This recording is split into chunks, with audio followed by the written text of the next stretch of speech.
আসসালামু আলাইকুম। আশা করছি সবাই অনেক বেশি ভালো আছেন। এখন লং ভিডিও নিয়ে আসলাম। আমাদের পিকনিকের কিছু ভিডিও তো আপনারা এতক্ষণে দেখেই ফেলেছেন, আবার দেখাই। এইটা হচ্ছে বাজার, দেখেন বাজারগুলো নিচে আমি মুরগিগুলো চাপানোর পর। তারপরে এদিকে আমার বড় যন্ত্র করলাম, তুমি একটু পেঁয়াজগুলো একটু কুইটে দাও।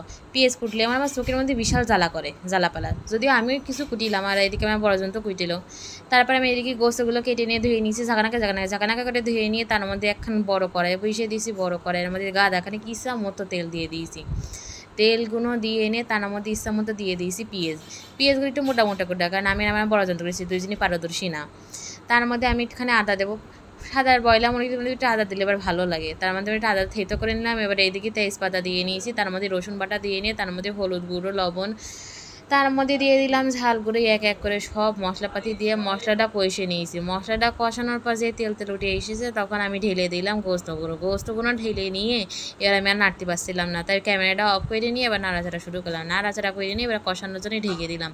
কষানো তো উঠে নিয়ে এবার একটু নাড়াচাড়া করে দিলাম।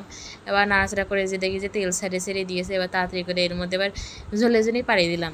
ঝোলের জন্যই পানি দিয়ে এবার মার স্পেশাল মশলা, এই মশলাটা দিলে যে কোনো বাজে রান্নাও টেস্টি হয়ে যায়। তারপরে মশলাটা দিয়ে এনে সুন্দর করে নাড়াচাড়া করে নিয়ে এইবার দেবো ঢেকে। এবার যেই ঢেকে দিলাম, এত সুন্দর গন্ধ বেরিয়ে গিয়েছে। আমার বড় যন্ত্র হিসেবে দেখছে, এই দেখেন কি সুন্দর হইল। একটু শেষ লোকটা দেখেন, উফ, দেখে কাদের লোভ লাগছে তারা অবশ্যই কমেন্ট করে জানাবেন।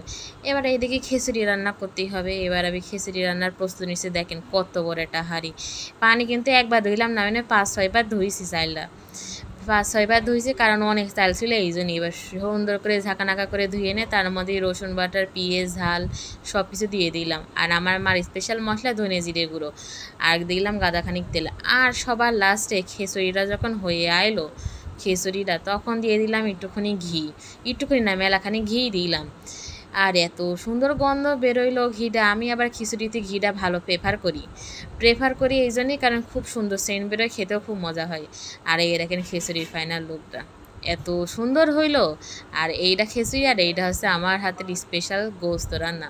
দুটো রান্নায় আমি করলাম। আমি শুধু খাওয়ার ভিডিও দিই বলে ভেবেন না, শুধু খাতেই পারি এবার খাওয়াতেও পারি, আমি দুটোই পারি। আমি এবার সুন্দর রান্নাও করতে পারি, মানুষের খাওয়াতেই পারি। কাদের কেমন লেগেছে অবশ্যই কমেন্ট করবেন, লাইক কমেন্ট শেয়ার।